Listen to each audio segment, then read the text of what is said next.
नमस्कार. गोष्ट तिचीमध्ये सगळ्यांचं स्वागत. मागच्या शुक्रवारी आपण एका खंबीर मैत्रिणीला भेटलो. आजची मैत्रीण जिच्यावर दुःखाचा अगदी डोंगर कोसळला होता आणि ती पार कोलमडून गेली होती आणि तिला आधार दिला आपल्या सिंधुताई सपकाळांनी. या आधारावरच तिच्या सूर्योदयाचा जन्म झाला आणि तुमच्यासारख्या आमच्यासारख्या लोकांनी मदतीचा हात दिल्यामुळे आज त्या सूर्याची किरणं काही दिशांना पसरली आहेत, पसरत आहेत. तुमच्यासाठी, आमच्यासाठी, आपल्यामधल्या माणसासाठी ऐका सख्यांनो गोष्ट तिची. ऐकूया गोष्ट छायाताई भगत यांची.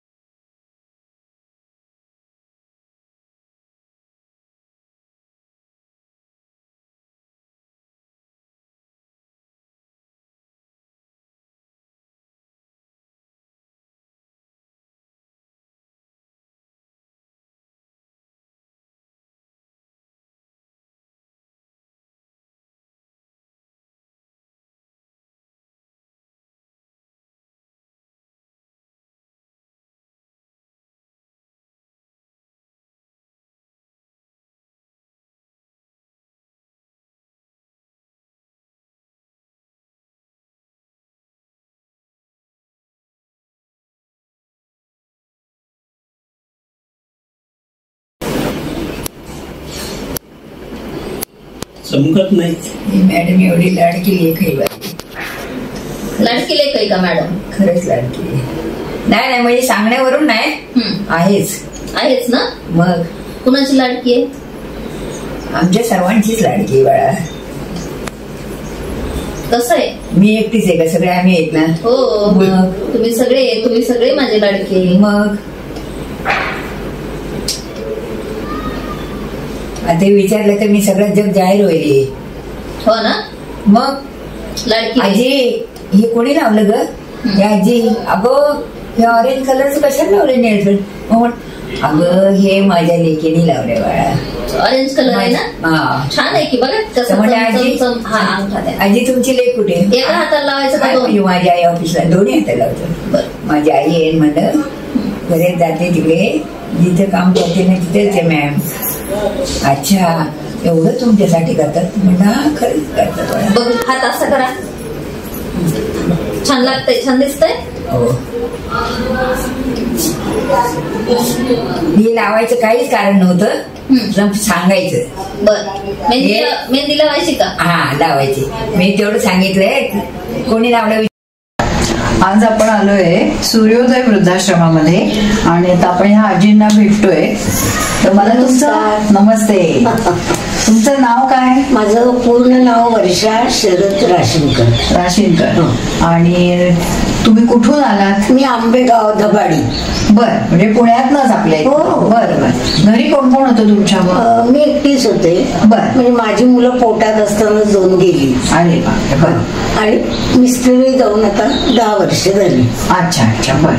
मग तुम्हाला आता इथे कसं वाटतंय आलाय? तर मला ललितानी माझ्या दुसऱ्या भावाच्या मुलींनी सगळ्यांनी मिळून इथे आणून ठेवलंय.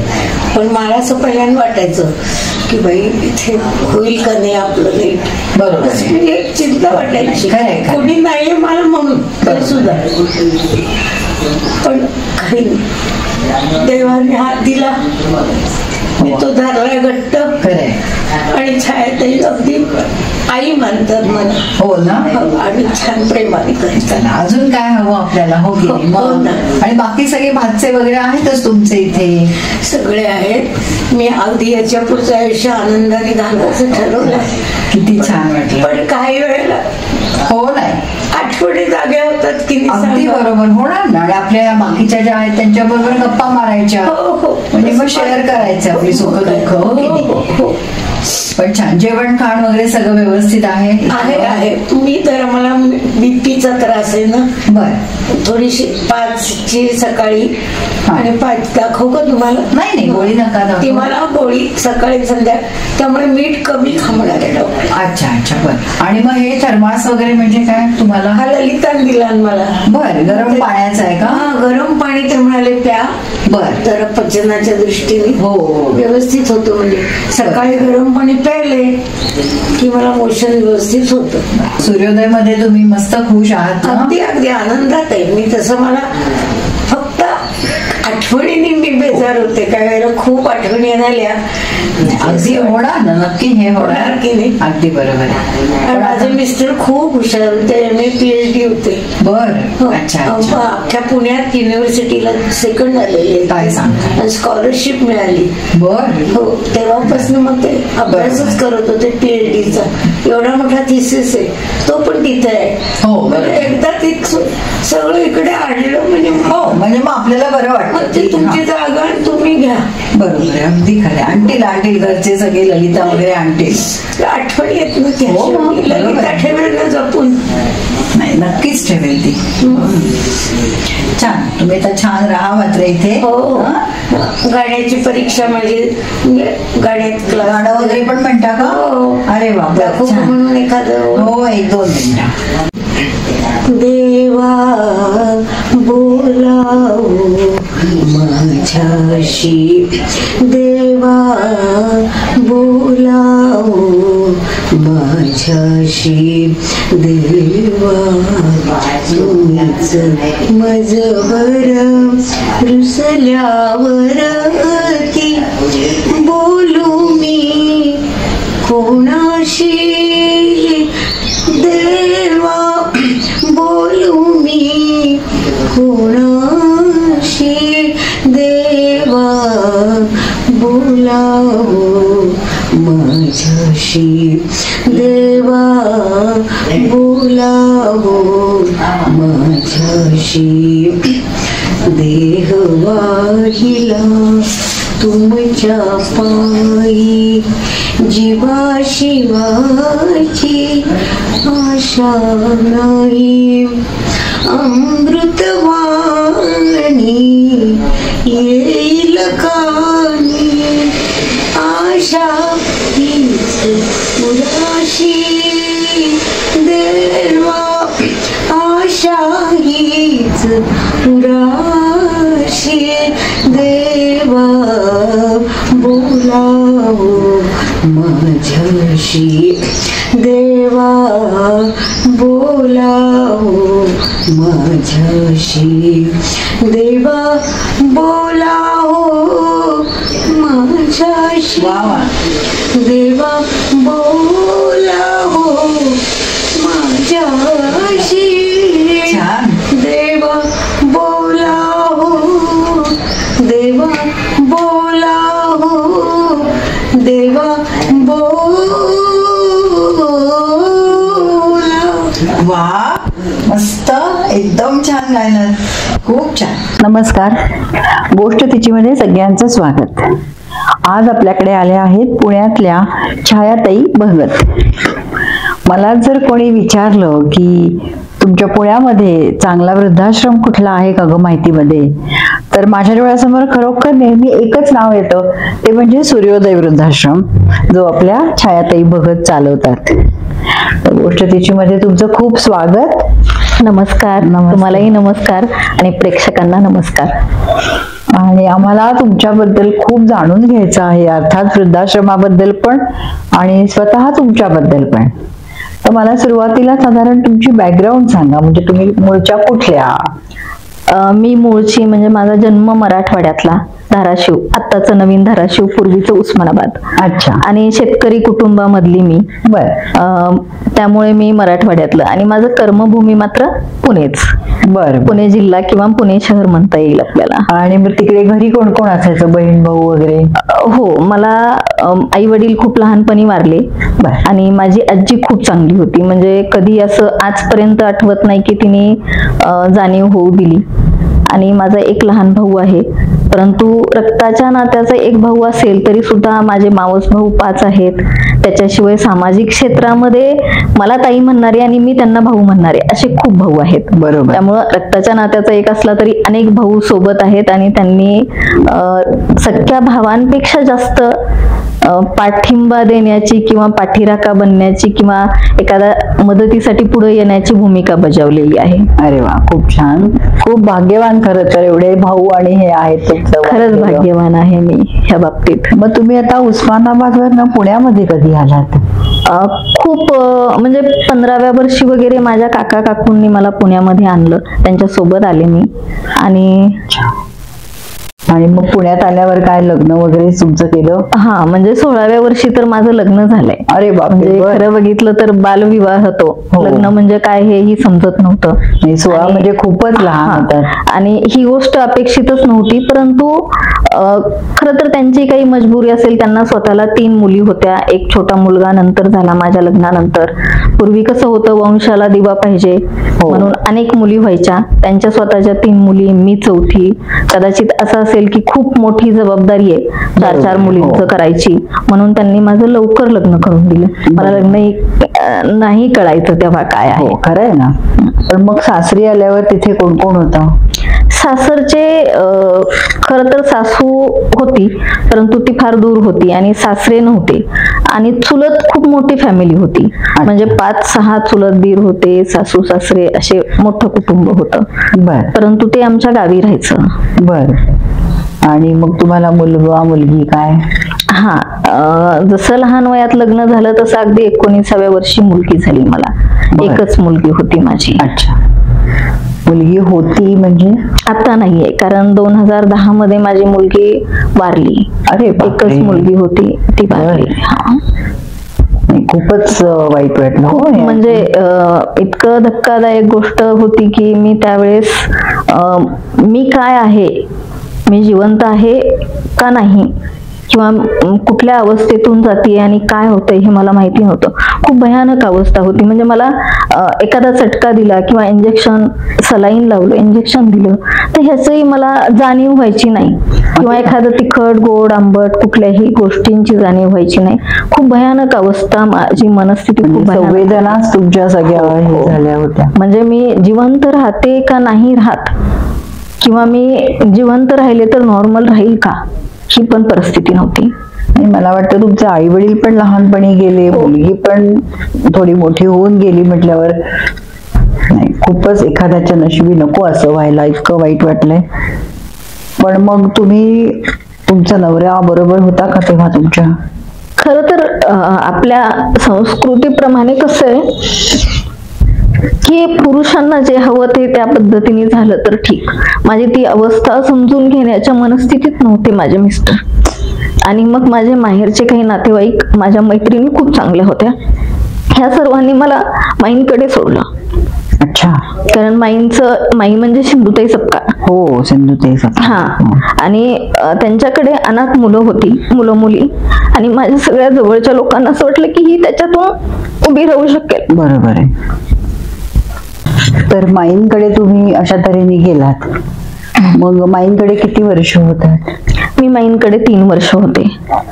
अशा अवस्थेत गेले होते मी की मी कोण आहे, मी काही करू शकते का, मी जगू शकते का, ही कुठलीही परिस्थिती चांगली नसताना मी माईंकडे माझ्या नातेवाईकांनी, मैत्रिणींनी मला ठेवलं. आणि माईंनी इतक्या चांगल्या पद्धतीने मला सांभाळलं की मला आज जे काही मी आहे, माझा हा पुनर्जन्म आहे.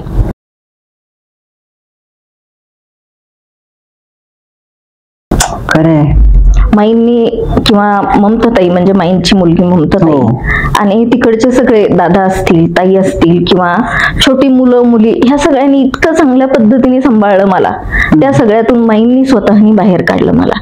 म्हणजे छोट्या छोट्या गोष्टी आहेत, त्या सगळ्या छोट्या छोट्या गोष्टींमधून मला बाहेर काढलं, मला मानसिकतेतून बाहेर काढलं आणि मला जगण्यासाठी शिकवलं की एक व्यक्ती जर नसेल, खूप प्रेम होतं तुझं तिच्यावर, तू जन्माला घातलंस तिला, पण आता जी ही सगळी अनाथ लेकरं आहेत त्यांना कदाचित तुझी गरज आहे, म्हणून तू एकटी झालीस.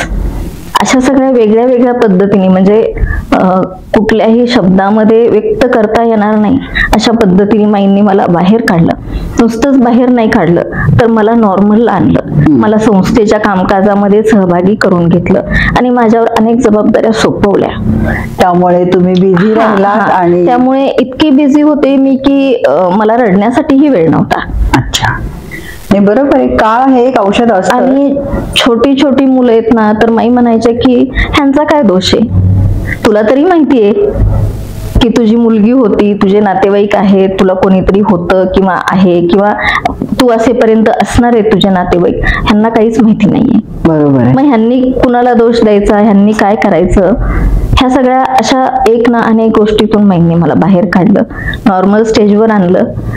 खरं तर मी पूर्वीही काही गोष्टी कामकाज करायचे किंवा काही करायचे, पण माझी मुलगी गेल्यानंतर ते सगळं स्टॉप झालं होतं. बरोबर. आणि त्या परिस्थितीपर्यंत पुन्हा नव्याने मला पुनर्जन्म दिला खरं तर माईंनी. नाही, खरंय खरंय. मी कदाचित माझ्या नातेवाईकांकडे राहिले असते किंवा माझ्या माहेरच्यांनी किंवा सासरच्यांनी किंवा अगदी माझ्या मैत्रिणींनी मला नेलं असतं, खूप छान सांभाळलं असतं, तर मी जिवंत असते. मी आजची छाया नसते, कदाचित सूर्योदय नसतं, कदाचित मी जिवंत पण नसते किंवा जिवंत असते पण अशा पद्धतीने नसते की आजची जी अनेक लोकांना, अनेक वृद्धांना आधार देणारी मी आहे, आणि ती तशी नसते मी. बरोबर आहे. छान कॉन्फिडन्स दिला माईंनी, प्रश्नच नाही. सिंधुताई काळ म्हणजे सगळ्यांच्या लाडक्या आणि आदर्श तर 100%. म्हणजे अनेक जणींना, अनेक अनाथ लेकरांना तर त्यांनी आधार दिला, त्यांचं भविष्य उज्ज्वल केलं, त्यांना पुन्हा ह्या जगामध्ये जगण्याची संधी दिली किंवा शिक्षण देऊन उज्ज्वल भविष्य दिलं. पण माझ्यासारख्या सुद्धा अनेक लेकींना त्यांनी पदरात घेतलं आणि भविष्य दिलं. त्याच्यातली मी भाग्यवान आहे की मला त्या आईचं प्रेम पण मिळालं आणि सेवा कार्याचे संस्कार मिळाले, सर्वात महत्वाचे. बरोबर आहे. नाही, पण म्हणतो ना की देव एका हाताने नेतो पण दुसऱ्या हाताने आपल्याला देत असतो, तर ते तुला इतकं त्यांनी छान सिंधुताईंच्या रूपाने दिलेलं आहे. आणि त्याच्यामुळे काय झालं, अनेक मुलांच्या संपर्कात मी आज पण आहे, तेव्हा पण होते, आणि आजूबाजूच्या ज्या मुलांना, मुलींना गरज आहे त्या सगळ्यांना मदत करण्यासाठी मी कायम पुढे असते. शिक्षण असेल किंवा त्यांच्या मूलभूत काही गरजा असतील की ज्या करू शकत नाही. सिंगल पेरेंट्स जेव्हा असतात, एकटीच आई असते, नवरा नसतो तिला, आणि ती स्त्री आपल्या मुलांना वाढवत असते, त्यावेळेस तिला अनेक गोष्टींची मदत लागते. तिच्या मुलांच्या शिक्षणासाठी गरज लागते. त्या सगळ्यांना मला कुठेतरी हात पुढे करता आला. आणि एका लेकीची आई मला नाही, तिचं मला सगळं नाही करता आलं, पण मी आज अनेक लेकींचं करू शकले, ह्याचं मला कमीत कमी समाधान आहे. हो, बरोबर. मग तू सिंधुताईंकडनं पुन्हा इथे कधी आलीस किंवा पुण्यात आलीस का? हो, मी साधारण माईंकडे 3 वर्ष होते आणि 3 वर्षानंतर काय झालं, माझे मिस्टर आजारी पडले, त्यांचा अपघात झाला आणि ते खूप सिरियस झाले. त्यावेळेस मग मला पुन्हा यावं लागलं, कारण माईंशी चर्चा केल्यानंतर माई म्हटलं की हो, तू जिवंत आहेस आणि तो तुझ्या मुलीचा बाप आहे, त्याला आता तुझी गरज आहे, तर मग तू त्याला मदत करणं गरजेचं आहे. मी मुलांमध्ये इतकी गुंतले होते, सर्व मुलांमध्ये मला नव्हतं यायचं. बरोबर. कारण एक असं वेगळं विश्व बनवून गेलं होतं की ज्या विश्वामध्ये मी सगळं दुःख विसरून मुलांमध्ये त्यांचं कोणीतरी बनून खूप छान जगणं चाललं होतं. पण पुन्हा मला ह्या आयुष्यात यावं लागलं आणि तीही मिस्टरांच्या मदतीसाठी यावं लागलं. आणि अर्थात आपण म्हणतो ना की आपलं कर्तव्य, जबाबदारी करणं गरजेचं आहे. मग तू आता इकडे आल्यावर पुणे जिल्हा न्यायालयामध्ये विधी सेवक म्हणून काम करायला लागलीस. मी माईंकडून आल्यानंतर ज्या काही अडीअडचणी होत्या, आजारपण होतं, हे थोडस केलं सुरुवातीला, आणि त्याच्यातून जसं थोडं थोडं मोकळी होत गेले तसं मग पुन्हा काय काहीतरी कारण माईंनी सेवेचा वारसा दिला होता आणि ह्या सगळ्यातून काही ना काही मला माझं मन स्वस्थ बसू देत नव्हतं.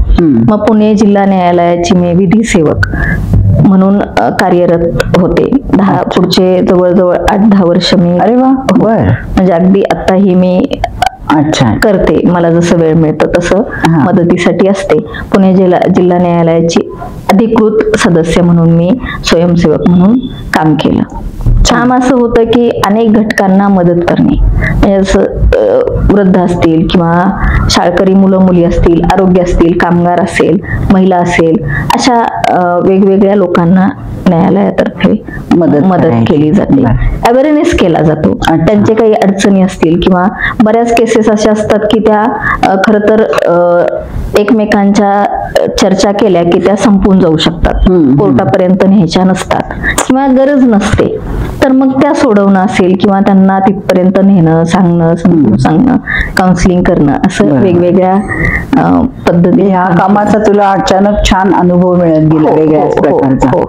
आणि त्याच्यासोबत तेजस्वी फाउंडेशन म्हणून आपण संस्था रजिस्ट्रेशन केलं होतं. त्याच्या मार्फत महिलांचं सक्षमीकरण असेल, सबलीकरण असेल किंवा आरोग्याच्या वेगवेगळ्या गोष्टी असतील, पर्यावरण असेल, असं काम सुरू होतं. आणि विश्वजन आरोग्य सेवा समिती ते कसं काय सुरू केलं? खरं तर मी मराठवाड्यातली असल्यामुळे काय झालं, बाकीची सगळ्या पद्धतीने काम चालू होतं.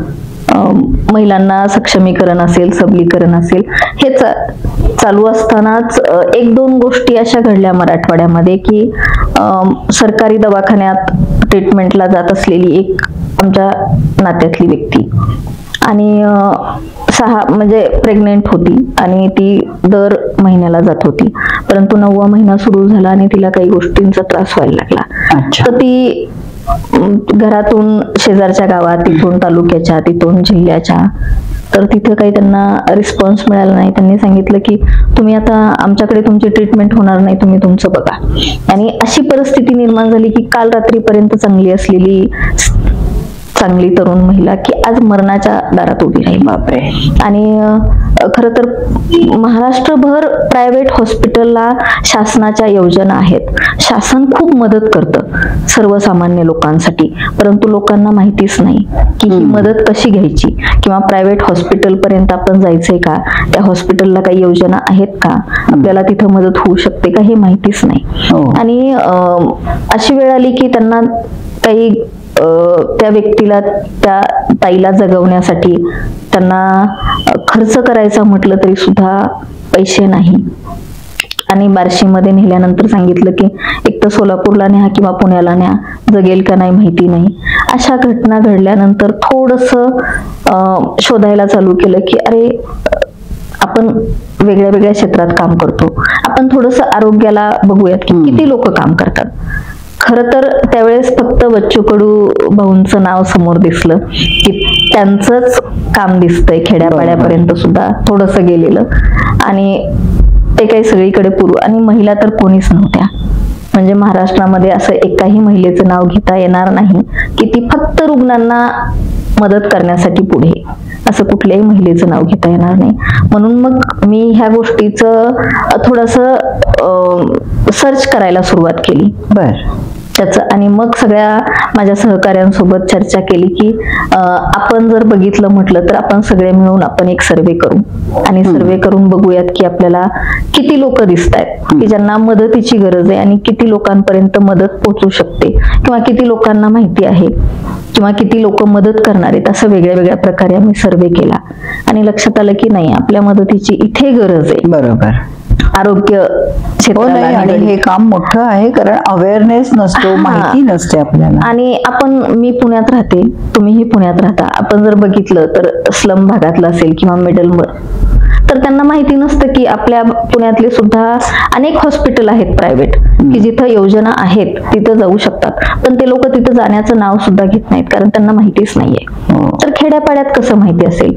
मग आम्ही विश्वजन आरोग्य सेवा समिती म्हणून एक संस्था अधिकृत रजिस्टर केली आणि त्याच्या अंतर्गत कोविडच्या थोडंसं अगोदरपासून सुरू केलं होतं काम.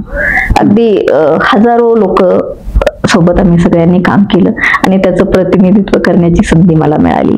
पण मग त्याच्यातनं तुम्ही हे पण घेता का, ब्लड डोनेशन कॅम्प्स वगैरे? हा, आम्ही त्याच्यामधून ब्लड डोनेशन कॅम्प घेतो. आम्ही 2021 मध्ये 15 ऑगस्ट दिवशी आपल्या महाराष्ट्राचे मुख्यमंत्री आणि आरोग्यमंत्र्यांनी आवाहन केलं होतं की कोविडमुळे रक्ताचा साठा नाहीये, तर तुम्ही जेवढे जास्तीत जास्त रक्तदान शिबिर आयोजित कराल त्याची गरज आहे.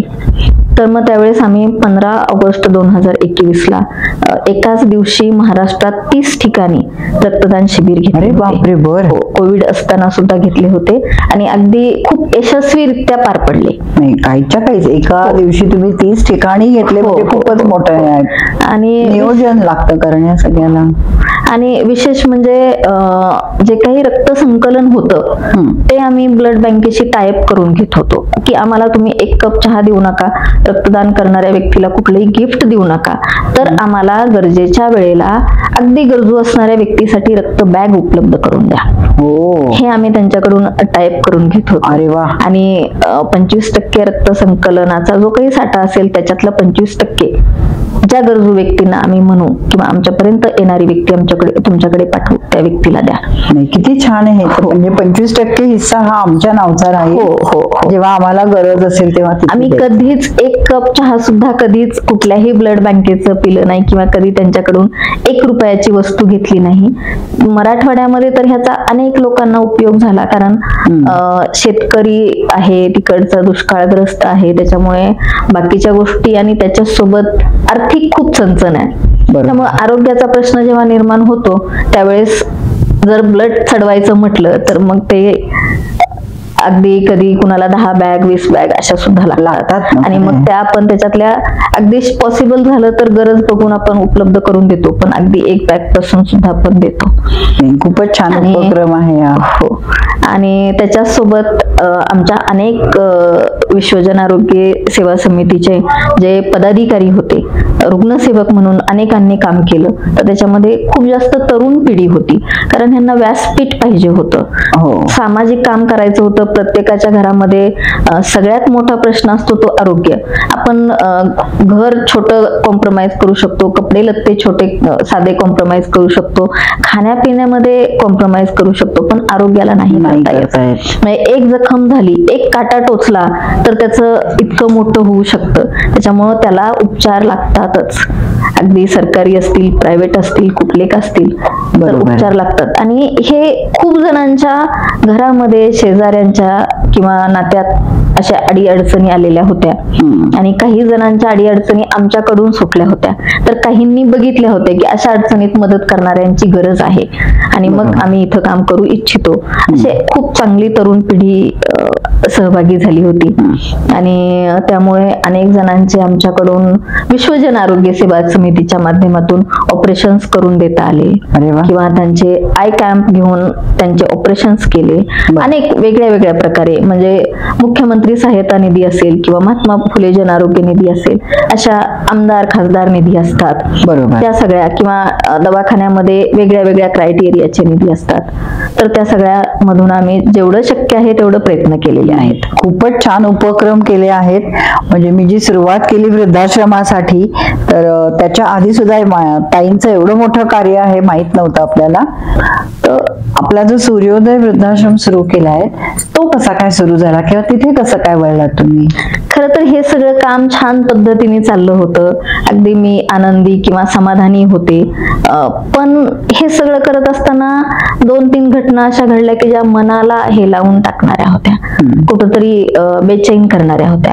त्या घटना अशा होत्या की एक आजी होत्या, त्या अन्न पाण्या वाचून एकट्याच घरात होत्या आणि त्या एकट्या होत्या. त्याच्यामुळे दुसरी एक घटना होती की एक आजोबा होते आणि ते रस्त्याच्या कडेला पडलेले होते. अरे बाप. त्यांना अन्न पाणी लोक असं फेकून द्यायचे आणि ते तिथेच खायचे आणि तिथेच टॉयलेट करायचे. इतकं भयानक प्रसंग होता. वरतून पाऊस पडत होता. म्हणजे तुम्ही इमॅजिन करा की वरतून पाऊस पडतोय, एखादी जिवंत व्यक्ती आणि हातबल आहे, तर ती तिथेच खाते, तिथेच त्याचा प्रातविधीचा कर्म करते आणि वरतून पाऊस पडतोय. मग आपण जिवंत आहोत, आपण काहीतरी करतोय, अनेकांसाठी करतोय, तर मग मनाने असं घेतलं की ह्यांच्यासाठी केलं पाहिजे. खरं तर ह्यांना गरज आहे. हे लाचार म्हणता येईल किंवा नाही मला माहित नाही, पण हे दुर्बल झालेत, हे दुसऱ्यावर डिपेंड झालेत. तर ह्यांच्यासाठी काहीतरी करण्याची गरज आहे. मग तेव्हापासून कुठेतरी डोक्यात कंटिन्यू चालू होतं की अरे ह्यांच्यासाठी काय करता येईल, काय केलं पाहिजे. मग ह्या सगळ्या गोष्टीतून सूर्यताईचा जन्म झाला. अच्छा, पण मग त्यांना तुम्ही कुठे नेऊन ठेवलं का काय? नाही, त्यावेळेला तर ती परिस्थिती नव्हती. आम्ही पोलिसांना बोलवलं, त्यांना त्यांची व्यवस्था करण्याचा प्रयत्न केला, पण खरं तर पोलीस तरी काय करणार. ह्याच्यासाठी कुठलं तरी वृद्धाश्रमाची गरज आहे, एखाद्या संस्थेची गरज आहे. तुम्ही हे सुरू कसं केलं पण मग? खरं तर मला वाटतं 4-4.5 महिने मी विचार केला की आपण एखादं वृद्धाश्रम सुरू करूयात.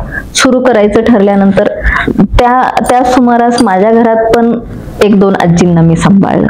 येता जाता घेऊन येणं, खायला देणं किंवा त्यांना गरज लागल्यानंतर ठेवून घेणं, अशा पद्धतीने मग हळूहळू असं लक्षात आलं की नाही आपण घरात अनेकांना नाही सांभाळू शकत वेगळ्या वेगळ्या परिस्थितीमधून, आणि त्यांच्यासाठी एखादं व्यवस्थितपणे अधिकृत वृद्धाश्रम सुरू करणं गरजेचं आहे. ह्या गोष्टीवर पण मी 4-1 महिने विचार केला की मी करू शकेल का, मी अन्न वस्त्र निवारा ह्यांना देऊ शकले तर ह्यांची मानसिकता मी सांभाळू शकेल का, कारण हे लोक कुठल्या परिस्थितीतून आलेले असतील, ह्यांना काय अडचणी असतील, म्हातारे, त्याच्यामुळं मला मुलांना सांभाळायची सवय होती, म्हाताऱ्या माणसांना सांभाळायची सवय नव्हती. आपल्या घरात 1 किंवा 2 म्हातारी माणसं असतात, इतकी नसतात. नाही, आणि एक वेळ लहान मुलांना सांभाळणं चालेल, पण एजेड लोकांना सांभाळणं, वृद्धांना सांभाळणं थोडं जबाबदारीचं काम आहे, मोठं काम आहे. खरं तर खूप कठीण काम आहे. कारण जेव्हा सूर्योदय सुरू केलं त्यावेळेस मोफत आजी आजोबांना सांभाळायचं म्हणून सुरू केलं, आणि एक अडचणी येत गेल्या. कारण एक जागा भाड्याने घेतली, 2 BHK फ्लॅट भाड्याने घेतला, पण ते 4 भिंती आणि वरती छत एवढंच होतं. म्हणजे अगदी घासणीपासून ते टॉयलेट क्लिनिंग पर्यंत सगळ्या गोष्टी लागणाऱ्या उपलब्ध करायच्या होत्या.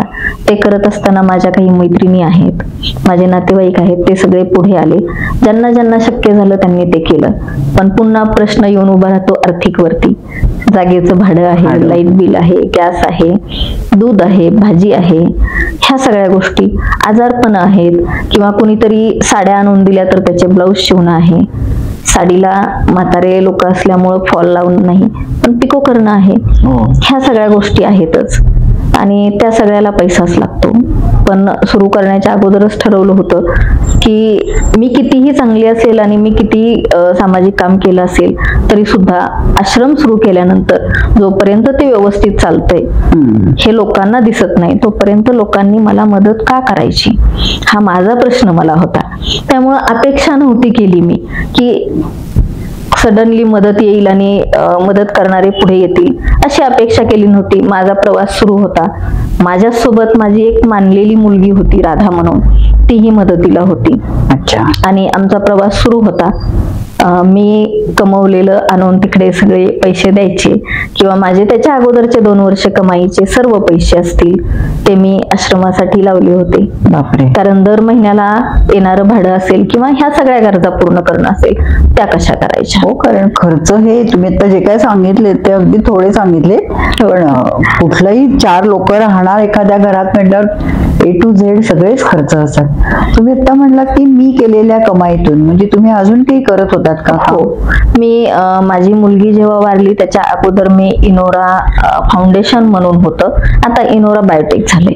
तिथे मी ओल्या कचऱ्याचं नियोजन, आपल्या पुण्यामध्ये तुम्ही जर बघितलं असेल तर सोमवार, मंगळवार, बुधवार, गुरुवार असे 7 वाराच्या टाक्या दिसतील तुम्हाला. बरोबर.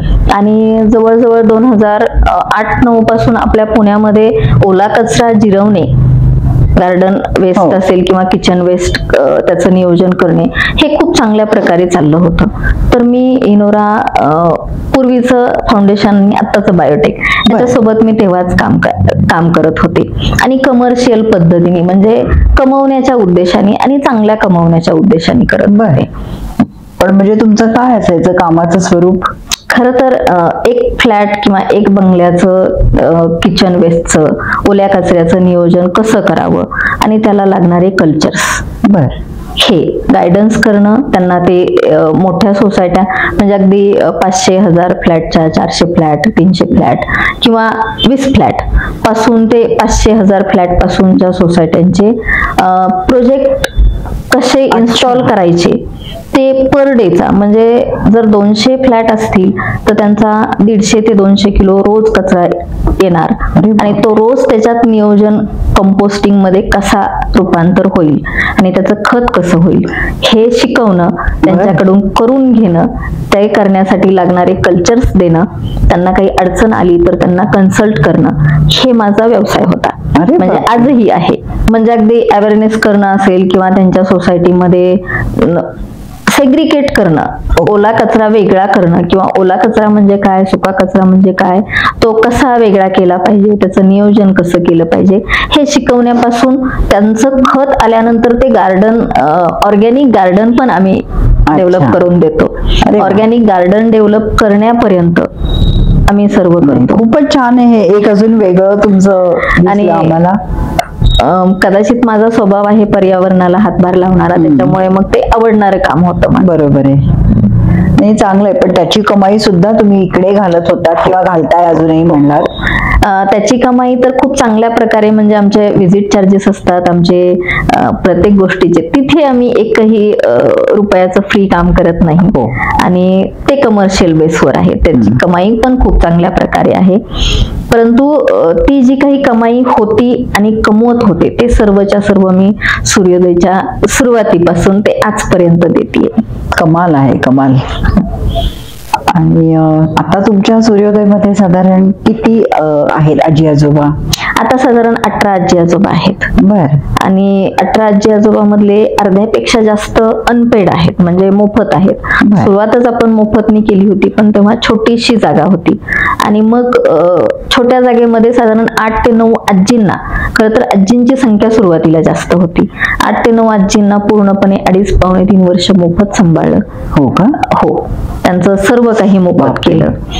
म्हणजे किचन मध्ये स्वयंपाक करणारी पण मीच होते, टॉयलेट क्लीन करणारी पण मीच होते, त्यांना कमवून आणून खायला घालणारी पण मीच होते. आमच्याकडे तेव्हा काही वॉशिंग मशीन नव्हतं किंवा कुठल्या सुविधा उपलब्ध नव्हत्या.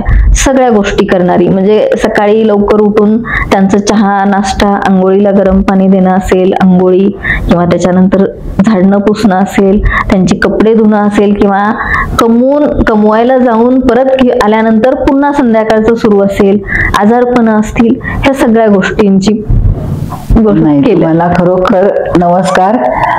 कमाल आहे. एवढं घरचं 9-10 जणांचं कुटुंबच म्हणेन मी तुमचं. एवढं सगळं करून पुन्हा कमवायला जाऊन पुन्हा घरी येऊन त्यांचं सगळ्यांचं करायचंय आणि ते पण ज्येष्ठ नागरिकांचं करायचंय. खूपच कौतुक आहे. आणि काय व्हायचं, माझे खूप चांगल्या मैत्रिणी आहेत किंवा नातेवाईक आहेत, ह्या सगळ्यांनी खूप मदतीचा हात पुढे केला.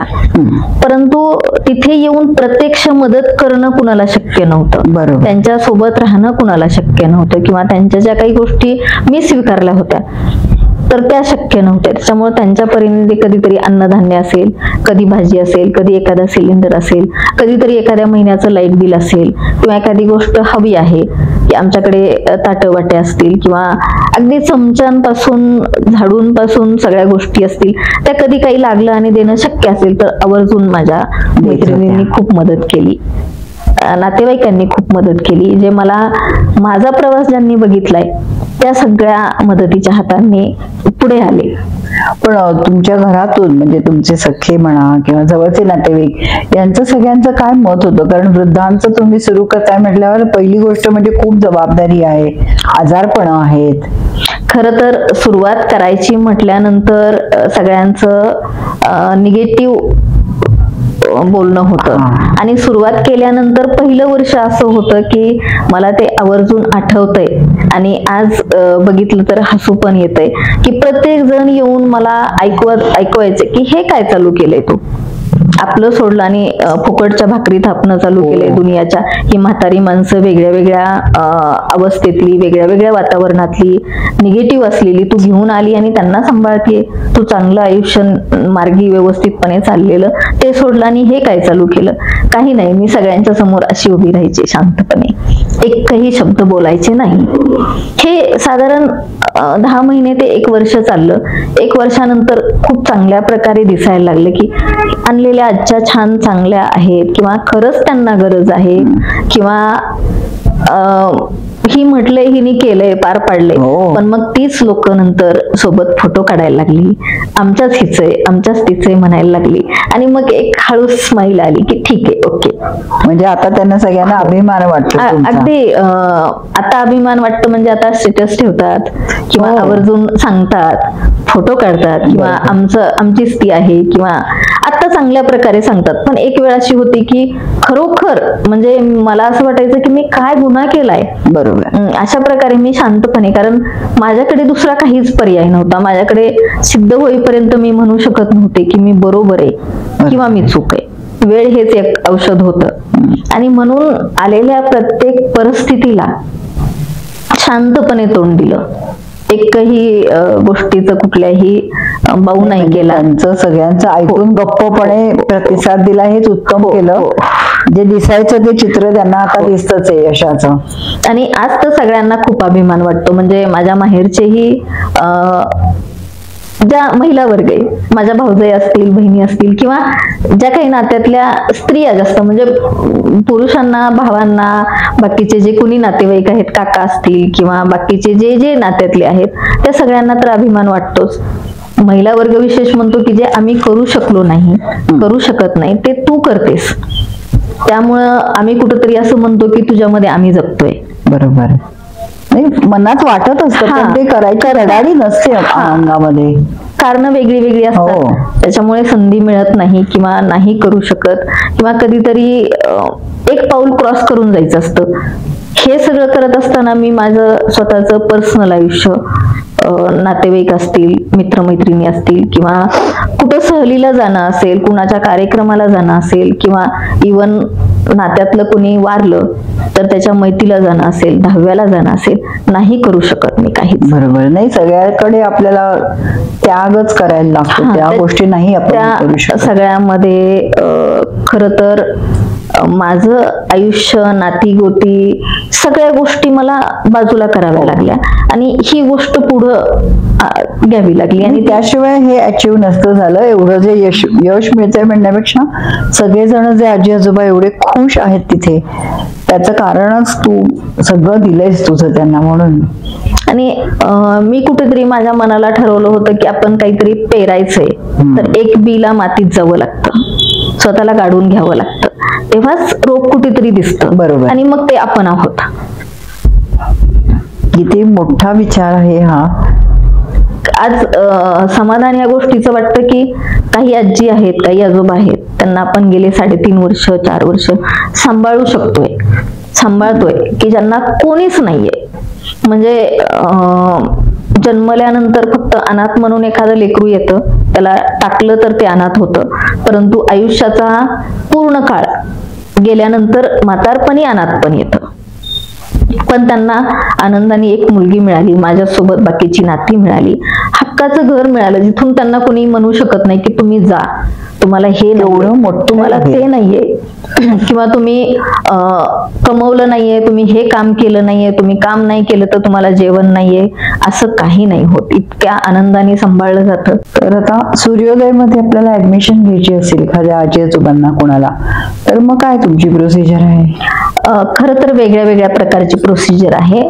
काही निराधार असतात, बेवारस असतात, काही पोलीस दाखल करतात, काही आपल्या आजूबाजूला असतात की जे एकटे राहतात, त्यांना कोणीतरी ओळखीचे किंवा त्यांचे दूरचे नातेवाईक त्यांना दाखल करतात. मग अशा वेळेला आपण त्यांच्याकडून कोणीतरी दाखल करणाऱ्या व्यक्तीचं आधार कार्ड घेतो, पॅन कार्ड, संपर्क नंबर, कारण भविष्यात बाकी कशासाठी त्यांनी काही मदत नाही केली तरी चालेल, परंतु आजारपण आलं, मेडिकल काही इमर्जन्सी आली तर त्यावेळेस लागतात. बरोबर.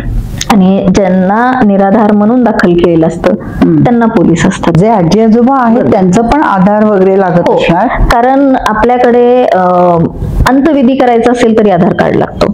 एखाद्या दवाखान्यात दाखल करायचं असेल, अगदी ससूनला दाखल करायचं असेल तर तरी सुद्धा आधार कार्ड विचारलं जातं. बरोबर. आणि त्यामुळे ते फार महत्वाचं आहे आधार कार्ड. कुठून कुठून येतात हे आतापर्यंत आलेत? महाराष्ट्रात खरं तर महाराष्ट्रातून पण आलेत आणि महाराष्ट्राच्या बाहेरून सुद्धा आलेले आहेत. हो. आणि त्याच्यासोबत ज्यांना मुलं आहेत किंवा त्यांना काही कारणास्तव घरामध्ये सांभाळ नाही करू शकत, कधी कधी असं असतं ना ना की खूप आजी किंवा आजोबा आजारी, आई बाबा आजारी असतात आणि त्या नवरा बायकोंना म्हणजे मुलगी असेल, जावई असेल किंवा मुलगा असेल, सून असेल, त्यांना कंपल्सरी कामावर जावं लागतं.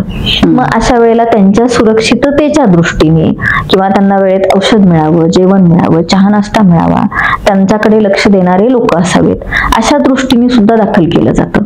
म्हणजे मी असं म्हणेल की आपण 15-20 वर्षापूर्वी पाळणाघर ही संस्कृती स्वीकारली होती. बरोबर. खरं तर वृद्धाश्रम नसावेत असं म्हटलं जातं, परंतु ज्या जगामध्ये आपण धावतोय, पळतोय किंवा सगळे जे करतात ते नाईलाजाने आपल्याला करावं लागतं आणि त्या सगळ्या सोबतच आपण ही पण गोष्ट स्वीकारली पाहिजे की एकत्रित कुटुंब पद्धती राहिली नसल्यामुळे एकच मुलगा असेल आणि सून असेल, आई किंवा बाबा घरात असतील तर त्यांची काळजी कोण घेणार. बरोबर. मग जसं आपण लहान मूल पाळणाघरात ठेवायचो 20-25 वर्षापूर्वी, तसंच आज त्या व्यक्तींनी आई वडिलांना किंवा आईला किंवा वडिलांना ठेवलं तर ते काही गैर नाहीये असं माझं मत आहे, कारण त्यांची केअर केली जाते. परंतु मुलं आहेत आणि तरीही त्यांना वाऱ्यावर सोडणं हे मात्र अजिबातच नाही केलं पाहिजे. बरोबर. कारण हा गुन्हा आहे माझ्या दृष्टीने, तो नाही केला पाहिजे मुलांनी, कारण मुलांना जन्म घालतात आई वडील आणि त्यांना वाऱ्यावर नाही सोडलं पाहिजे. खरी गोष्ट आहे. तर मग अशी जर आजी आजोबा दाखल झाले तर मग त्यांच्या मुलांचे असतील किंवा जवळच्या नातेवाईकांचं असेल, आपण आधार कार्ड, संपर्क नंबर घेतो आणि त्यांचे जे शक्य असेल ते अल्पदरात थोडेसे पैसेही द्या म्हणतो, कारण आपल्याला काही सरकारचं ग्रँट नाही किंवा दर महिन्याला कुणीतरी आर्थिक मदत देईल आणि आपला आश्रम पूर्णपणे चालेल अशी ही परिस्थिती नाही. बरोबर. आपला आश्रम अशा परिस्थितीचा आहे की आपण एखादा स्टॉल बघतो की ना नफा ना तोटा, त्या पद्धतीने आपण चालवण्याचा प्रयत्न करतोय, स्वावलंबी करण्याचा प्रयत्न करतोय, जेणेकरून काही आई बाबा त्यांची मुलं किंवा जवळचे नातेवाईक पैसे देऊ शकतील आणि काही आई बाबांना आपण पूर्णपणे मोफत सांभाळू शकू. असा सांगड घालण्याचा प्रयत्न करतो. ज्यांची खरंच परिस्थिती नाही त्यांना पण तुम्ही स्वीकारता, हे खूप मोठं आहे. पण मग दोघांना आता काही फारकत असते का, म्हणजे ह्यांची खोली जास्त छान, यांची थोडी साधी, असं काही असतं? अजिबातच नसते, कारण जन्मच झालाय सूर्योदयचा की ज्यांना कोणी नाही त्यांच्या डोक्यावर छप्पर असावं, त्यांना चांगलं अन्न पाणी मिळावं, जेवढे चांगलं देता येतील तेवढं त्यांना ट्रीटमेंट देता यावी. मग ती शारीरिक असेल, मानसिक असेल, खाण्यापिण्याची अजिबात तुम्हाला म्हणजे असं तिथं जर तुम्ही तर येऊन गेलेले आहात तर तिथं तुम्हाला कुठेही अशी कुठलीच गोष्ट कळणार नाही की हे मोफतवाले आणि हे थोडे का होईना पैसे देणार, असं कुठेही भेदभाव म्हणजे त्यांच्यावर प्रेम करताना नाही, त्यांची काळजी घेताना नाही, त्यांना खाणं पिणं कुठल्याही गोष्टीमध्ये नाही, बेस्ट देण्याचा प्रयत्न केला. आणि मला आठवतंय आम्ही बघितलं होतं की 1 तीळ 7 जणात हे जे असतं त्यांच्याकडे समजा मी एवढा खाऊ दिला असेल आणि ते 15-20 जण असतील तर जे काय असेल ते सगळ्यांना सेम इक्वल वाटून देत असतात. आमच्याकडे म्हणजे ज्यांना कोणी नातेवाईक आहेत अशांच्या नातेवाईकांनी जर कोणी भेटायला आलं आणि छोटस काहीतरी घेऊन आलं, म्हणजे एकदा दोनदा अशा घटना घडल्या की एका आजीच्या पुतण्याने त्यांना पाव किलो किंवा अर्धा पाव जिलेबी आणली, तर त्यांनी ती बघितली आणि सांगितलं, काय रे तू एवढंच आणलं, आमच्या घरामध्ये किती लोक आहेत तुला माहिती नाही का, किती छान, आणि तू आता मला नकोस देऊ, ते ताईंकडे नेऊन दे किचन मध्ये आणि मग ते आम्हाला जेवताना देतील. तो म्हटला की नाही एक घे, नाही एक पण नको, तू तिकडे नेऊन दे, त्याबरोबर आम्हाला सगळ्यांना देतील. म्हणजे छान. हा म्हणजे म्हणून काय झालं, कधी कुणी आजारी पडलं त्यांचं बॉन्डिंग खूप चांगल्या पद्धतीने होतं. आणि आपण कुटुंब म्हणतो, कुटुंब म्हणून हे घर उभं केलंय. मी त्याला सूर्योदय जरी म्हणत असेल तरी मी अनेकदा म्हणते की माझं सेकंड होम आहे, हे तुमचं फर्स्ट होम आहे, हे तुमचं स्वतःच आहे. हा, तुमच्या घरामध्ये तुम्हीच मला काहीतरी द्या, मी तुमच्याकडे हे करतेय, मी तुमच्याकडे ते करते, मीच असं म्हणते.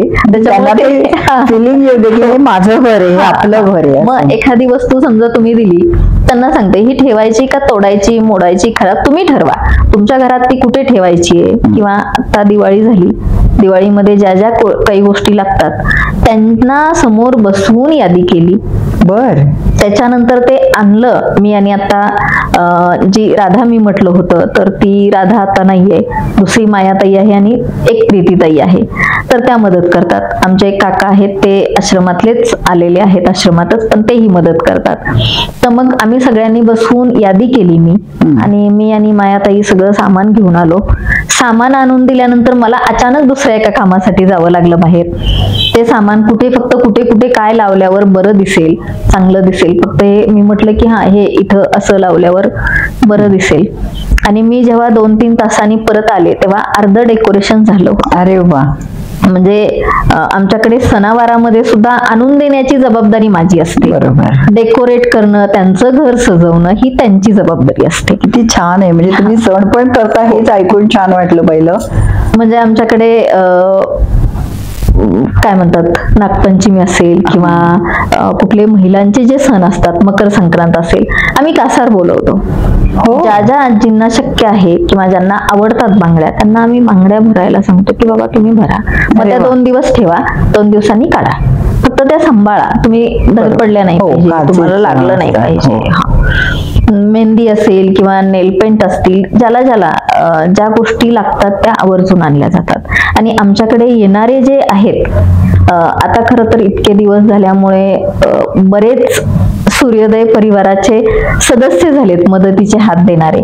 ते येताना कुठल्या आजीला काय आवडतं, कुठल्या आजोबांना काय आवडतं हे बघून येताना घेऊन येतात. किती छान. हो, त्या आजी आजोबांना किती छान वाटतं ना. कारण माझा कायमच प्रयत्न असतो की अन्न, वस्त्र, निवारा, आर्थिक मदतीच्या सोबत तुमचा अमूल्य वेळ सुद्धा द्या. कारण त्यांना खाणं पिणं, डोक्यावर छत, ह्याच्या सोबत मानसिक गरज आहे, प्रेमाची गरज आहे. कारण ती भूक कोण भागवणार, मी एकटी तर नाही भागवू शकत. त्यामुळे तुमच्यासारखे सर्वच लोकांची गरज आहे. बरोबर आहे. नाही, नक्की आम्ही हे लक्षात ठेवू आणि यायचा प्रयत्न करू, वरचे वर यायचा प्रयत्न करू.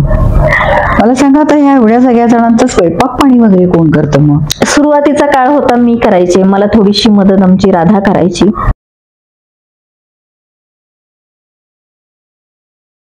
त्याच्यानंतर जसं जसं संख्या वाढली, आम्ही दुसऱ्या जागेत रेंटनीच आहोत. आता 4 1 BHK फ्लॅट आहेत, त्याच्यामुळे मोठी जागा आहे.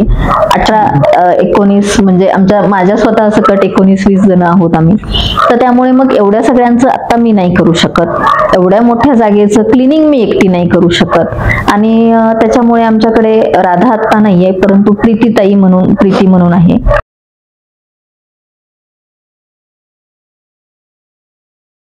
दुसरी एक मायाताई म्हणून आहे.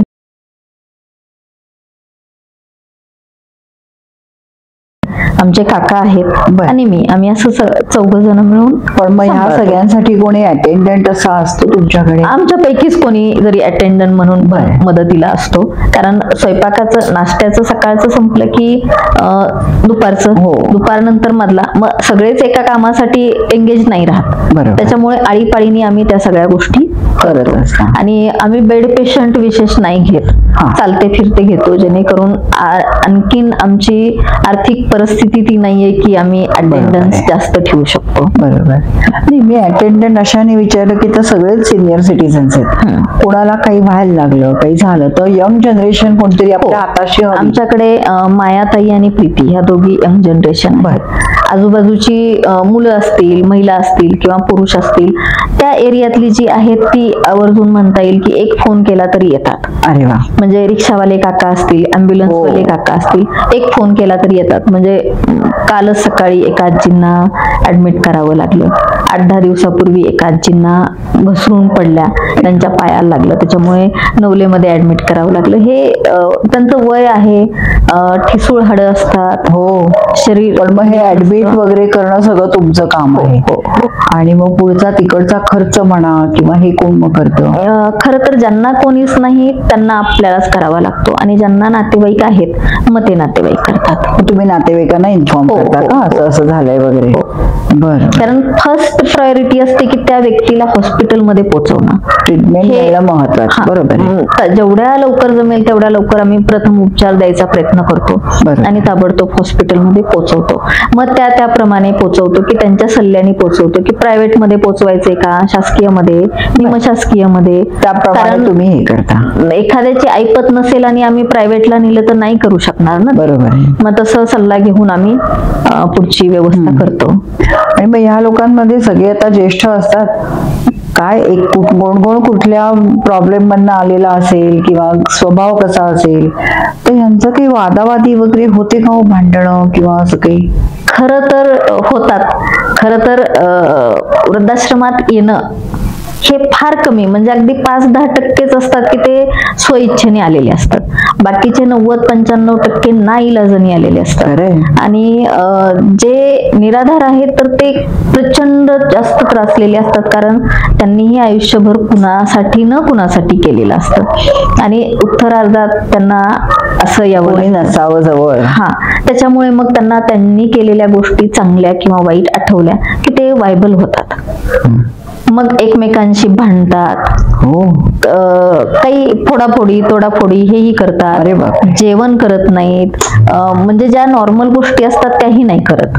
तर मग अशा वेळेला दर 2-3 दिवसाआड काउन्सिलिंग करावं लागतं. हो, कारण प्रोफेशनल म्हणजे काउन्सिलिंग करताना बरेचदा मीच करते, परंतु कधीतरी मानसोपचार तज्ञांना बोलवावं लागतं, कधीतरी स्पेशल काउन्सिलरला बोलवावं लागतं. बरं. मग ते सगळं करतो आपण.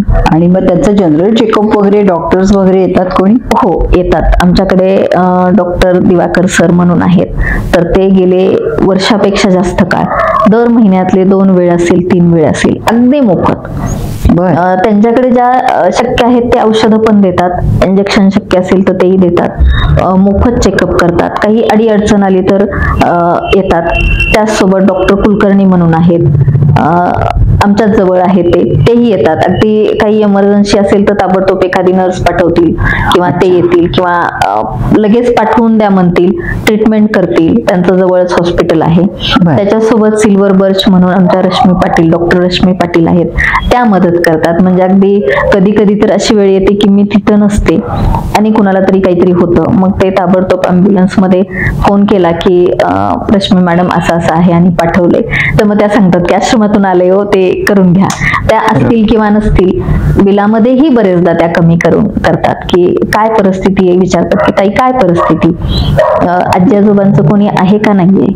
मग जी परिस्थिती असेल त्याप्रमाणे त्याही मदत करतात. आणि त्याच्यासोबत आमचे डॉक्टर भवाळकर असतील, मिलनताई पवार म्हणून आहेत, प्रार्थना सदावर्ते मॅडम आहेत, आमचे साठे फॅमिली आहेत, जी पहिल्या दिवसापासून अगदी खरं तर माझ्या आयुष्याचा खूप मोठा भाग आहे. ते कायम मुलीसारखं त्यांनी मला पाठबळ दिलंय किंवा जे गोष्टी करते त्या करण्यासाठी कायम प्रोत्साहन दिलंय, मदतीचा हात दिलाय. ती साठे फॅमिली असेल किंवा त्याच्यासोबत अनेक अशी नावं आहेत की जी मी नाही एका ह्याच्यात नाही त्यांना न्याय देऊ शकणार. तुमच्यासारखे म्हणजे वेगळे वेगळे महिलांचे गट आहेत किंवा बचत गट आहेत, आजूबाजूच्या एरियातले स्थानिक लोक आहेत, तर ही लोक कायम मदतीसाठी तत्पर. अगदी उन्हाळ्याचा दिवस असेल तर उसाचा रस घेऊन येणारे सुद्धा आहेत. अरे वा.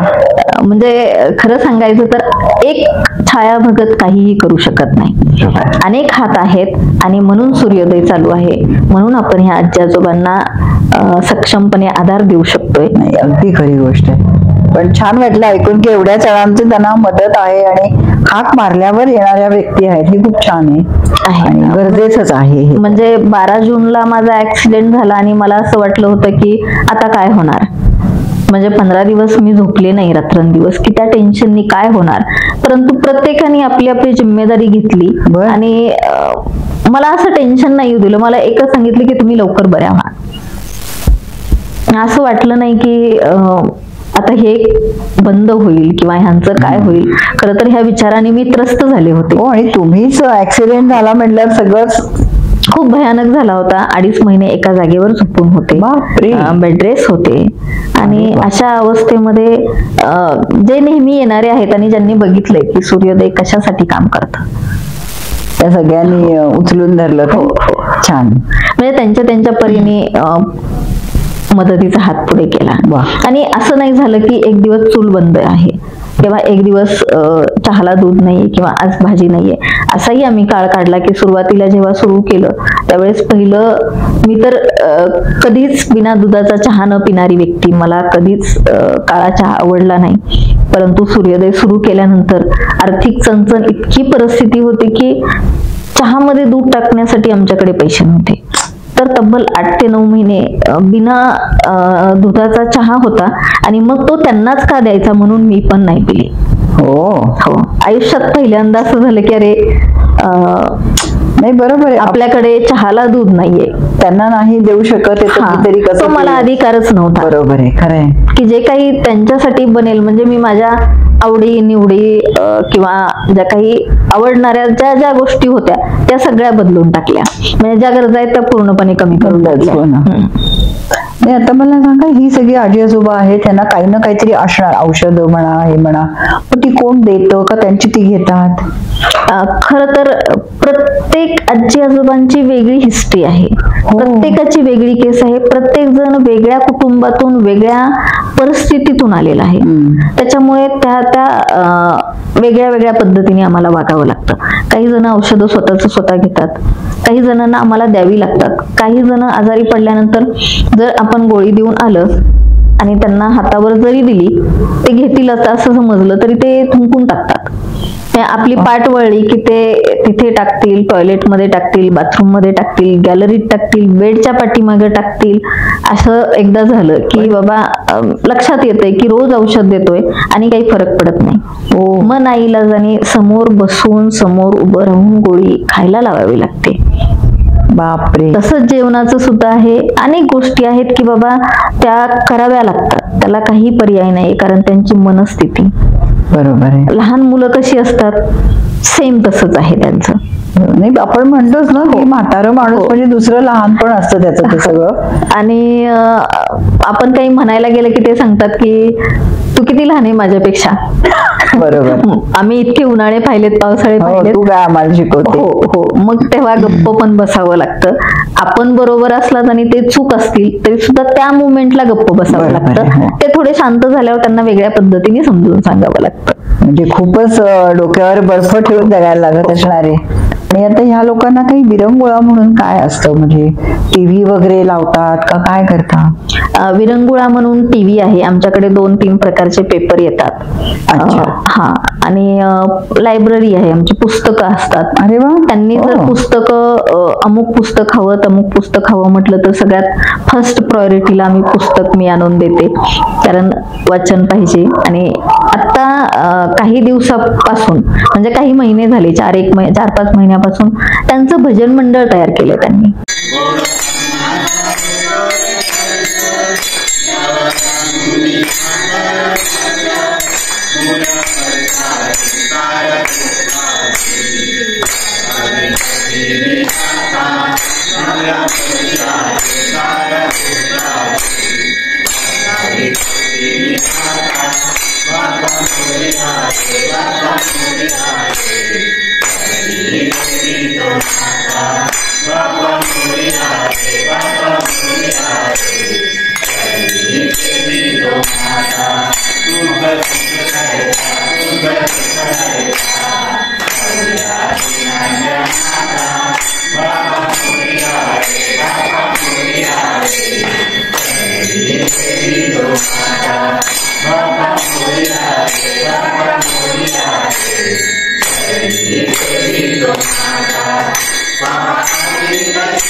अरे हा, त्याच्यामुळे ते बिझी असतात. मग नवीन गाणं, नवीन गवळण, नवीन कुठलं तरी भजन, मग ते लिहिणं. मग त्यांना मोबाईल दिला की हा घ्या आणि बघा काय हवंय, तर मग ते काढून दिलं की ते लिहिणं, त्याचे 2-3 वह्या तयार करणं, मग बसताना त्या बघून म्हणणं, त्याची चाल बसवणं, मग त्याची प्रॅक्टिस करणं, ह्याच्यात वेळ जातो. हे एक चांगलं आहे ना हे. हो. पण मग त्यांच्या स्वतःकडे मोबाईल आहेत काही जणांकडे, काही ज्यांना मुलं वगैरे आहेत अशा काही जणांकडे आहेत, काही जणांकडे नाहीये. बरोबर. म्हणजे अगदी त्यांना मोबाईल येतही नाही आणि त्यांच्याकडे नाही पण, आणि त्यांना तशी इच्छा पण नाहीये. पण मग आपला मोबाईल दिला तर ते तेवढं हो, सगळं हो, करतात. हो. चांगलं आहे, त्यांचं त्यांनी भजनी मंडळ केलं असेल तर very छान, good. खूप सुंदर केलं. आणि त्यांच्यासाठी काय वेळ जायला असतो? खरं तर आम्ही एक पूजा साहित्य किट केलेलं आहे.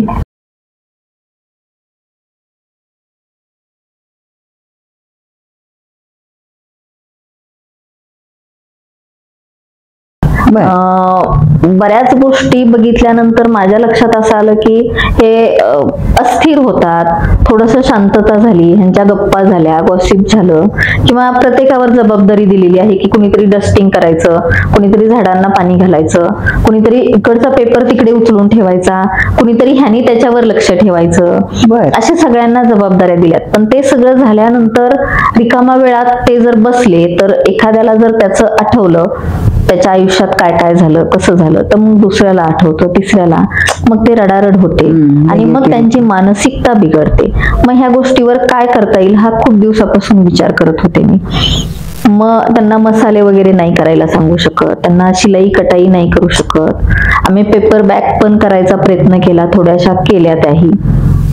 परंतु मग लक्षात आलं की पूजा साहित्य किट मधलं अगरबत्ती असेल, धूप असेल किंवा वातीवर्ण असेल, हे करू शकतात ते बसून बसून. मग माझी तेवढी ऐपत नव्हती की अगरबत्त्या तयार करण्यासाठी जे मशीन लागतं ते विकत घेऊ, तेवढी काही आर्थिक परिस्थिती नव्हती. आणि हाताने ज्या पद्धतीने करायच्या असतात तर त्यांनी ते धूळ जाते घशामध्ये. तर हे सिनियर सिटीजन आहेत, काहींना श्वसनाचे आजार आहेत किंवा होऊ शकतात. तर हा सगळा विचार करून माझी एक मैत्रीण आहे, तिथं तो व्यवसाय आहे, तर मग रॉ मटेरियल घेऊन मी तिच्याकडे देते. ते तयार झालं की आम्ही घेऊन येतो आणि मग हे सगळ्यांना वजन करणं, मोजणं, त्याच्यात पॅकिंग करणं, म्हणजे भरणं, पॅकिंग करणं, मग ते पूर्ण बॉक्स तयार करणं, हे सगळं आम्ही सुरू केलं. आणि आश्चर्याची गोष्ट म्हणजे ज्या दिवशी ह्यांना हे करायचं असेल त्याच्यातही आम्ही असं ठेवलंय की ज्याला जेवढं ते काम करायचं त्यांनी करायचं, ज्याला नाही करायचंय, थोडं करायचंय त्यांनी थोडं करायचं किंवा मदत करायची. तर हे सगळं करायला सुरुवात केल्यानंतर लक्षात आलं की त्यांची मनस्थिती चांगली झाली. अच्छा, मानसिकता एंगेज राहिले ना ते कशात, कारण भांडणं कमी झाले, त्यांच्या चेहऱ्यावरचा हॅपीनेस दिसला.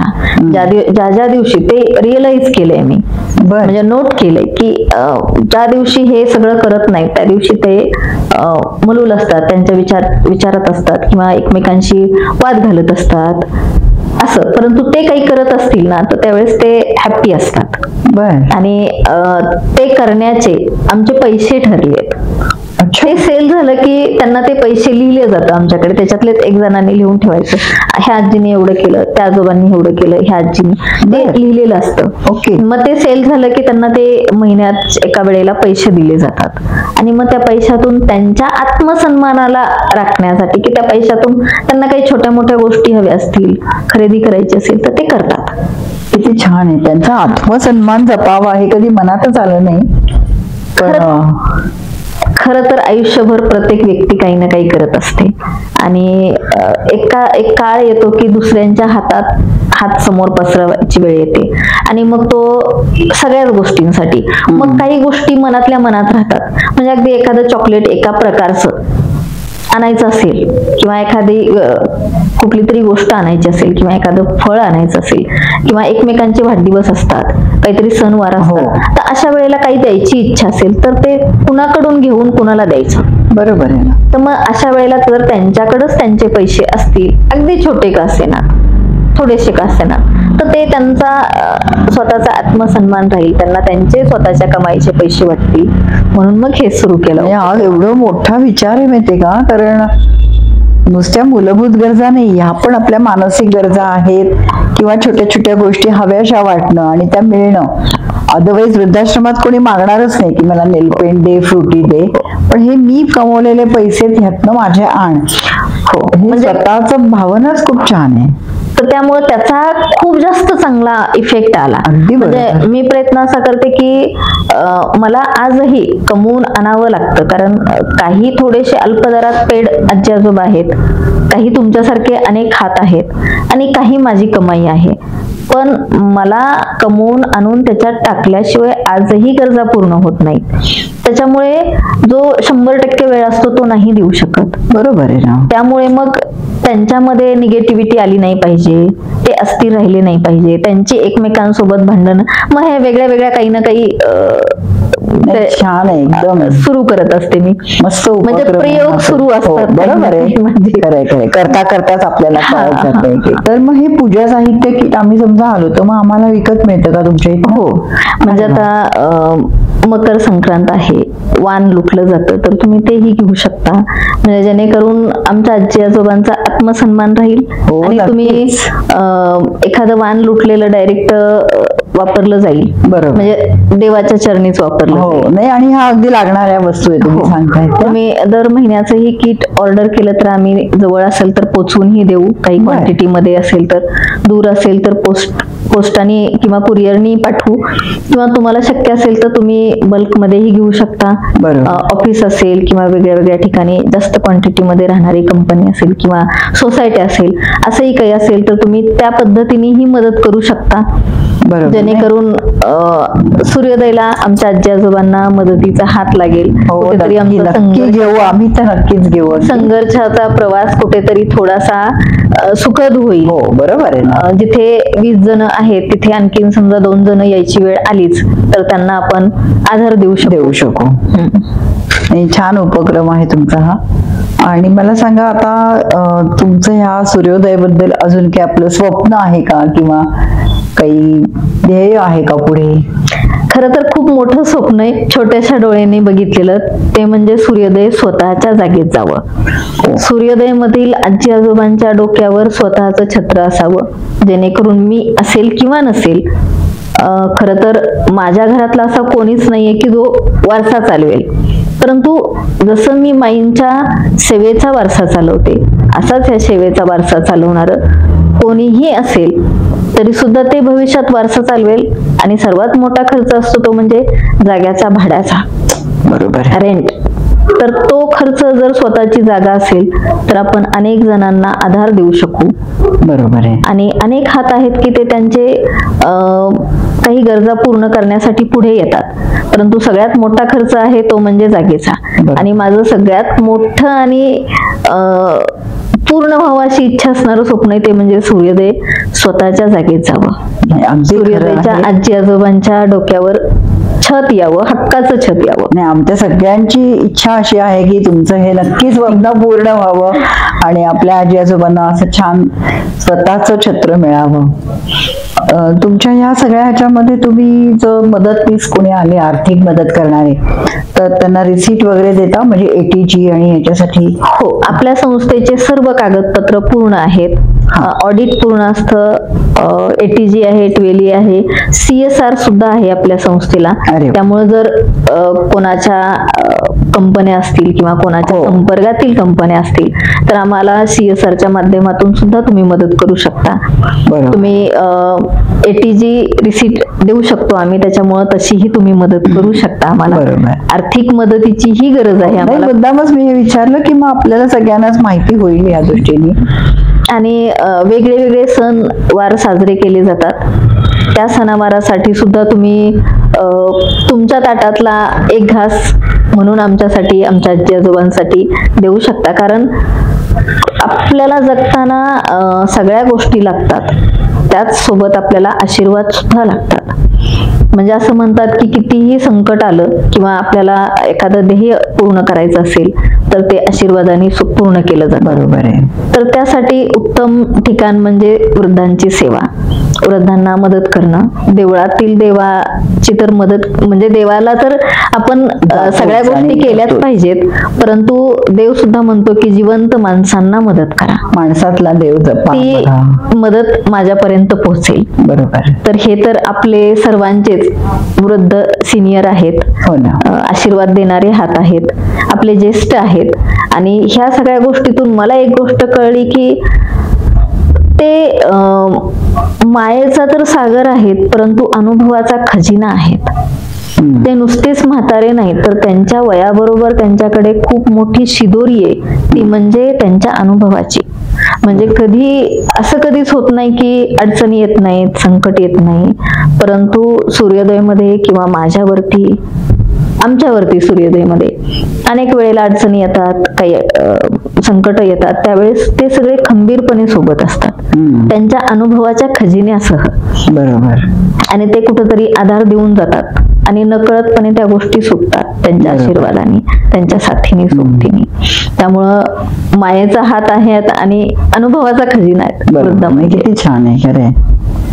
तर आता ह्या सगळ्याच्यात आम्हाला तुम्ही आमच्या तरुण पिढीला काही सल्ला द्याल का? खरं तर तरुण पिढीला असा सल्ला देईल की त्यांच्या डोळ्यामध्ये खूप मोठं स्वप्न आई वडीलच दाखवतात, त्यांच्या पंखामध्ये बळ आई वडीलच देतात आणि त्यांना उंच भरारी मारायला शिकवतात, सांगतात. त्यांना देश सोडून परदेशात स्थायिक व्हायचं किंवा तिथपर्यंत जाऊन तुम्ही शिका, सेटल व्हा, नोकरी करा, व्यवसाय करा, हे शिकवतात. म्हणजे आई वडीलच हे स्वप्न दाखवतात. तर ते स्वप्न पूर्ण करत असताना त्यांनी आई वडिलांनाही आठवणीत ठेवलं पाहिजे, त्यांच्या कर्तव्य जबाबदाऱ्या पार पडल्या पाहिजेत असं म्हणेल. कारण आजचा तरुण किंवा तरुणी पूर्णपणे वाया गेलेली नाहीत, खूप चांगले आहेत, परंतु थोडेसे कधीतरी त्यांच्या स्वप्नाच्या करिअरच्या मागे लागल्यामुळे थोडस नाही आणि दुर्लक्ष होऊन जातं, ते अडकले गेलेत त्याच्यामध्ये, ते नाही इथे येऊ शकत. म्हणजे त्यांची पण भूमिका ऐकली तर ती पटते की अरे बरोबर आहे, काय करणार असं. तर त्यामुळे त्यांनी त्यांच्या स्वप्न पूर्ण न करतानाच त्यांच्या जबाबदाऱ्याही आठवण ठेवून पूर्ण कराव्यात, एवढंच मी त्यांना जाणीव ठेवावी. एवढंच मी त्यांना सांगेन. आणि आपल्या ह्या गोष्टीमध्ये एक शेवटचा प्रश्न असतो की तुमच्या मते स्त्री म्हणजे काय? एका शब्दात आम्हाला खरं हवंय आणि मग तुम्ही एक्सप्लेन पण करा. खरं तर स्त्री म्हणजे जन्म देणारी आहे, नवनिर्मिती करणारी आहे. स्त्री म्हणजे स्त्री आहे म्हणून विश्व आहे. स्त्री ठरवलं तर खूप काही घडवू शकते, स्त्रीनी ठरवलं तर सर्व काही बिघडवू पण शकते. जसं आपण म्हणतो की नवरात्रामध्ये देवीची 9 रूपं बघतो, खरं तर ती तुमच्या आमच्यामध्ये पण आहेत. त्यामुळे तुम्ही ज्या गोष्टीला जी गरज आहे त्याप्रमाणे वागलं पाहिजे आणि स्वतःला उद्ध्वस्त नाही केलं पाहिजे. तिने खंबीरपणे उभं राहिलं पाहिजे. स्वतःसाठी जगायचं नसेल तर दुसऱ्यासाठी जगलं पाहिजे असं मी म्हणेल. आणि आयुष्य देवाने काहीतरी कारणाने दिलेले तर ते सार्थकी लावलं पाहिजे. नाही, खूपच छान सांगितलात स्त्रीचा अर्थ. आणि तुमचं हे एवढं मोठं काम बघितल्यावर तर आम्हाला सगळ्यांना नक्कीच पुन्हा एकदा जाणीव होईल की नुसती जाणीव होत चालणार नाही, आपण प्रत्यक्ष काहीतरी यांना हातभार लावला पाहिजे. आणि तुम्ही हा अक्षरशः वृद्धांना जपायचा जो वसा घेतला आहे तर त्याला आमचा गोष्टीची तर्फे खूप खूप शुभेच्छा. थँक्यू. तुम्हालाही आणि सर्व प्रेक्षक वर्गांनाही नमस्कार. आणि मी आवाहन करू इच्छिते की तुम्ही जर पुण्यातील असाल, पुण्याच्या बाहेरील असाल तर तुम्ही अवश्य एकदा सूर्योदय वृद्धाश्रमाला भेट द्या. इकडच्या आजी आजोबांना भेटा, बोला. तुमच्या खरं तर सर्व सहकार्याची आम्हाला गरज आहे. आर्थिक असेल किंवा तुमचे वस्तू स्वरूपात असेल, ह्या गोष्टीची जशी गरज आहे तशीच तुमच्या अमूल्य वेळेची सुद्धा आम्हाला गरज आहे. खरंय खरंय. आणि मी आवाहन करेल की तुम्ही एकदा, आव्हान आणि विनंती की तुम्ही एकदा नक्की सूर्योदयला भेट द्या. तुमच्या परीने तुम्हाला योग्य वाटेल तशी फुलाची मदत करा. थँक्यू. धन्यवाद. ह्याच सोबत मी मनालीताई तुमचे मनपूर्वक आभार मानते. आणि मी तुम्हाला म्हणते की तुम्ही मला तुमच्या गोष्टीची मध्ये बोलवलं, तुम्ही माझं ऐकून घेतलं, कुठेतरी सूर्योदय लोकांपर्यंत पोहोचवण्यासाठी मदत करताय, त्याच्याबद्दल मनपूर्वक तुमचेही धन्यवाद. धन्यवाद. अशाच प्रेरणादायी गोष्टी ऐकण्यासाठी बघत रहा गोष्ट तिची.